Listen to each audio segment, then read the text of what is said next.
Hello, welcome to the Financial Aid Orientation. This orientation was created to inform you, the financial aid student, about the policies and procedures of receiving financial aid at DVC. We want you to know how to receive financial aid, but most importantly, we want you to know how to keep your financial aid. If you have not done so already, please print out or access the Financial Aid Orientation Outline and the SAP 67% grid that is located on the same page of this video. Getting your financial aid, the financial aid process. The first step in receiving financial aid is to make sure that you apply for it. Ideally, you will want to file your FAFSA, your free application for federal student aid, between January 1st and March 2nd of every year. By meeting the March 2nd deadline, you are allowing yourself to see if you're eligible for the most amount of money available to students. There are grants that are based on limited funding, and students who meet the March 2nd deadline are given priority. Once your FAFSA has been received by the Department of Education, they begin processing the information you have provided on your FAFSA. They will then send your information to the schools that you have listed on your FAFSA, and each school will be responsible in contacting you. This takes between 2 to 3 weeks.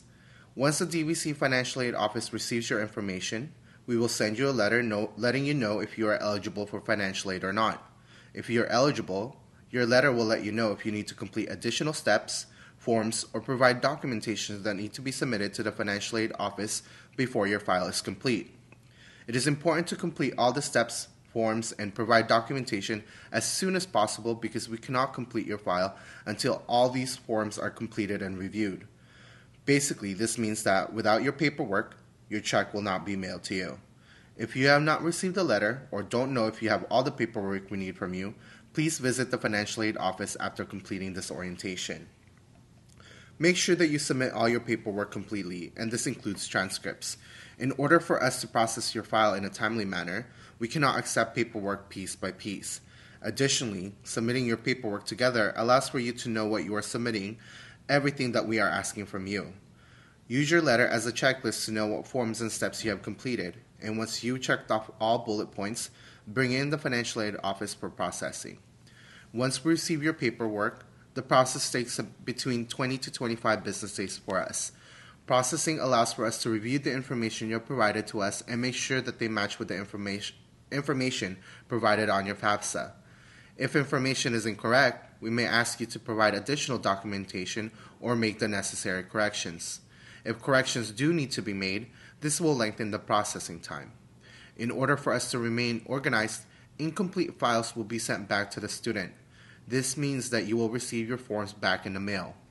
Please make sure that the information you are providing is accurate and that you are not missing any signatures or transcripts.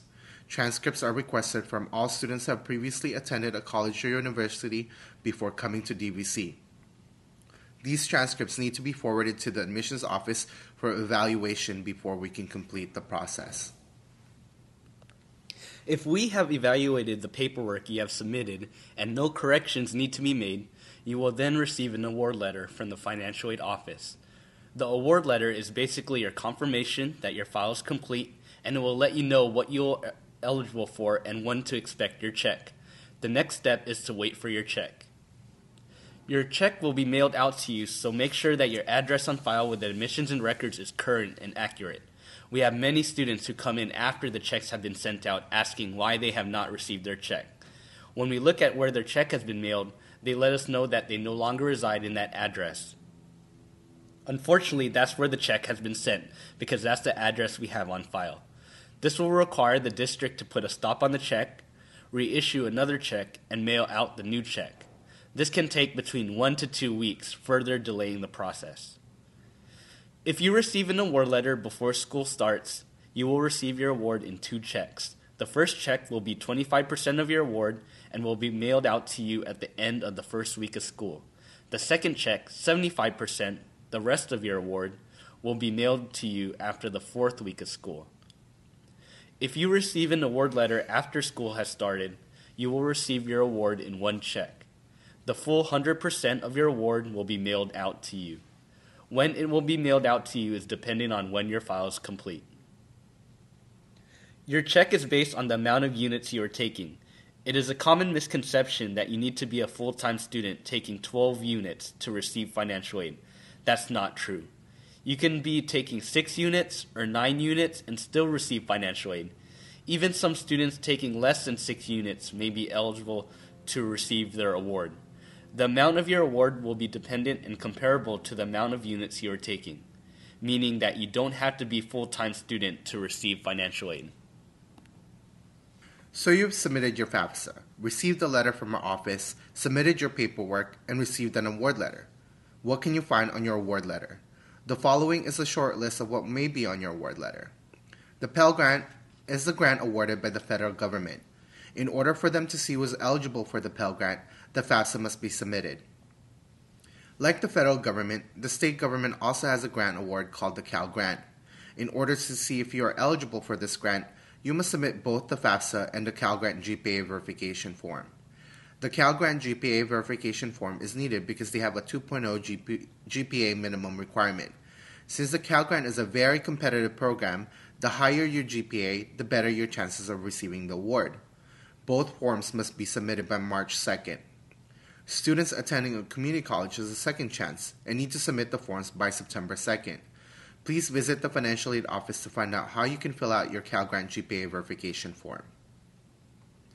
The Supplemental Educational Opportunity Grant, SEOG, is one of those grants that are on limited funding. And like we mentioned earlier, you should submit your FAFSA between January 1st and March 2nd to increase your chances of being awarded this grant. Since it's on a limited funding, we look at the students who met the March 2nd deadline first.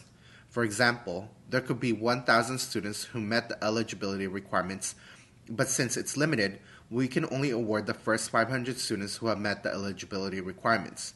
There are no additional forms that need to be submitted.